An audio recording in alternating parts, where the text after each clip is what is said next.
पहले अंडा आया या मुर्गी? इस पर प्राचीन काल से ही ग्रीस विचारकों के बीच में बहस छिड़ गई थी, पर इस प्रश्न का उन्हें कोई उत्तर नहीं मिल सका। पहले अंडा या मुर्गी? प्रश्न का एक लॉजिकल उत्तर हो सकता है। चलिए देखें। मुर्गी के इस संसार में आने से पहले धरती पर ऐसे जीव मौजूद थे जो अंडे दिया करते थे। धरती पर सबसे पहला चिकन 58,000 साल पहले आया था।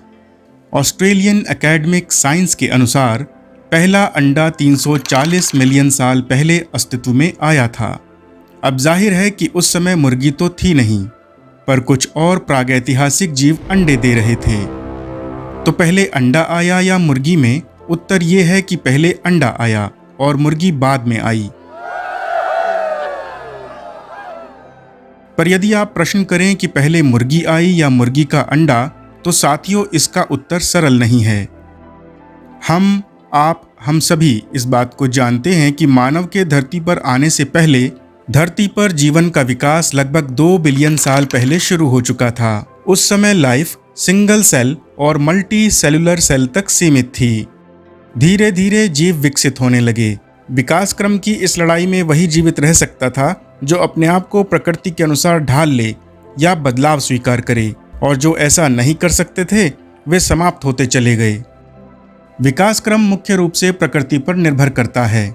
जो जीव प्रकृति के अनुरूप ढल जाते हैं वे बच जाते हैं, और जो ऐसा नहीं कर पाते वे इतिहास में गुम हो जाते हैं। इसका सबसे अच्छा उदाहरण है डायनासोर्स। आज हम अपने आसपास जीव जंतुओं को देखते हैं। ये सभी अपने आप में परफेक्ट हैं और इन्होंने प्रकृति के अनुरूप अपने आप को बदला है, इसलिए बचे रह सके। विकास क्रम अभी भी रुका नहीं है और आगे भी ऐसा ही होता रहेगा। प्रकृति के अनुरूप अपने आप को बदलने की क्षमता जीवों को उनके डीएनए के म्यूटेशन के कारण मिलती है। म्यूटेशन मतलब बदलाव। रिप्रोडक्शन के समय 2 ऑर्गेनिज्म अपने जेनेटिक इंफॉर्मेशन डीएनए के जरिए अगली पीढ़ी को दे देते हैं, और नया जीव आने पर उसमें पुराने डीएनए इंफॉर्मेशन के साथ कुछ बदलाव भी होते हैं।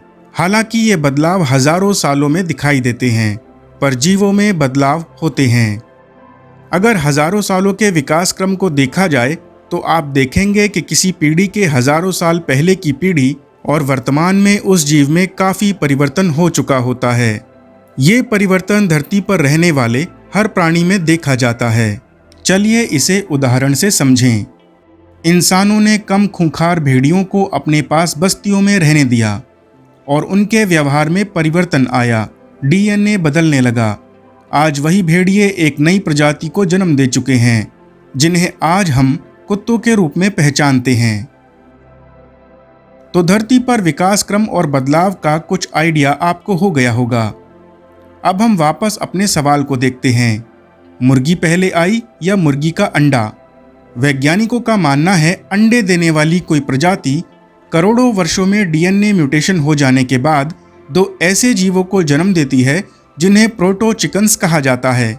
ये आज के चिकन्स नहीं थे, बल्कि उनसे पहले की पीढ़ी थी, और इन प्रोटो चिकन्स में 90 से 97% गुण आज के चिकन्स से मिलते थे। प्रोटो का मतलब होता है प्रोटोटाइप, असली की हूबहू कॉपी। तो दोनों प्रोटोटाइप चिकन्स ने एक अंडा दिया जो प्रोटोटाइप एग था। इस अंडे से डीएनए म्यूटेशन या बदलाव के कारण चिकन पैदा हुआ, जिसे हम आज मुर्गी के रूप में पहचानते हैं। तो आपको लगता होगा इस तरह से मुर्गी पहले आई, पर हम आपको बता दें कि प्रोटो चिकन्स ने जो प्रोटोटाइप अंडा दिया या चिकन एग दिया जिससे मुर्गी बाहर आई, वो अंडा ही पहले आया था, ना कि मुर्गी। इसलिए हम कह सकते हैं कि मुर्गी का अंडा पहले आया था और मुर्गी बाद में। वैसे इस बारे में आपको क्या कहना है? कमेंट्स में ज़रूर बताइएगा। मिलेंगे ऐसे ही एक और ज्ञानवर्धक वीडियो में। चैनल को सब्सक्राइब करें। धन्यवाद।